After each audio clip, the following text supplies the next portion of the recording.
Simple and easy potato fry ಮಾಡ್ಕೊಳ್ಳೋಣ. ಬಾಣಲಿಗೆ ಎಣ್ಣೆ ಹಾಕ್ಕೊಂಡಿದ್ದೀನಿ. ಸಾಸಿವೆ, ಜೀರಿಗೆ, ಕರಿಬೇವು, ಅದಕ್ಕೆ ಸ್ವಲ್ಪ ಶುಂಠಿ ಬೆಳ್ಳುಳ್ಳಿ ಪೇಸ್ಟು.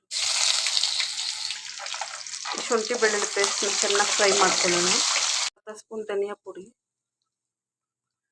ಒಂದು ಅರ್ಧ ಸ್ಪೂನ್ ಮೆಣಸಿನ ಪುಡಿ, ಗರಂ ಮಸಾಲ ಒಂದು ಅರ್ಧ ಸ್ಪೂನು, ಸಾಲ್ಟ್ ಹಾಕ್ಕೊತಾ ಇದ್ದೀನಿ. ಇದನ್ನು ಚೆನ್ನಾಗಿ ಮಿಕ್ಸ್ ಮಾಡ್ಕೊಳ್ಳೋಣ. ಬೇಯಿಸಿ ಸಿಪ್ಪೆ ತೆಗೆದುಕೊಂಡು ಕಟ್ ಮಾಡಿಕೊಂಡಿರೋ ಆಲೂಗಡ್ಡೆ, ಇವಾಗ ಇದನ್ನು ಬಾಣಲಿಗೆ ಸೇರಿಸೋಣ. ಕೊತ್ತಂಬರಿ, ಇದನ್ನು ಚೆನ್ನಾಗಿ ಮಿಕ್ಸ್ ಮಾಡ್ಕೊಳ್ಳೋಣ. ಈ ಥರ ಚೆನ್ನಾಗಿ ಮಿಕ್ಸ್ ಮಾಡಿಕೊಂಡು ಇದನ್ನು ಒಂದೆರಡು ನಿಮಿಷ ಫುಲ್ಲು ಸಿಮ್ಮಲ್ಲಿ ಇಟ್ಕೊಂಡು ಮುಚ್ಚಿಕೊಂಡು ಬೇಯಿಸ್ಕೊಬಿಡ್ಬೇಕು ಅಷ್ಟೇ. ರೆಡಿ ಆಯಿತು ಪೊಟ್ಯಾಟೊ ಫ್ರೈ. ಇದನ್ನು ಚಪಾತಿಗೆ, ಅನ್ನದ ಸೈಡ್ ಡಿಶ್ಗೆ ಎಲ್ಲ ತಿನ್ಬೋದು. ತುಂಬ ಟೇಸ್ಟಿಯಾಗಿರುತ್ತೆ, ಚೆನ್ನಾಗಿರುತ್ತೆ. ನೀವು ಒಮ್ಮೆ ಟ್ರೈ ಮಾಡಿ ನೋಡಿ, ತುಂಬ ಚೆನ್ನಾಗಿರುತ್ತೆ ಇದು.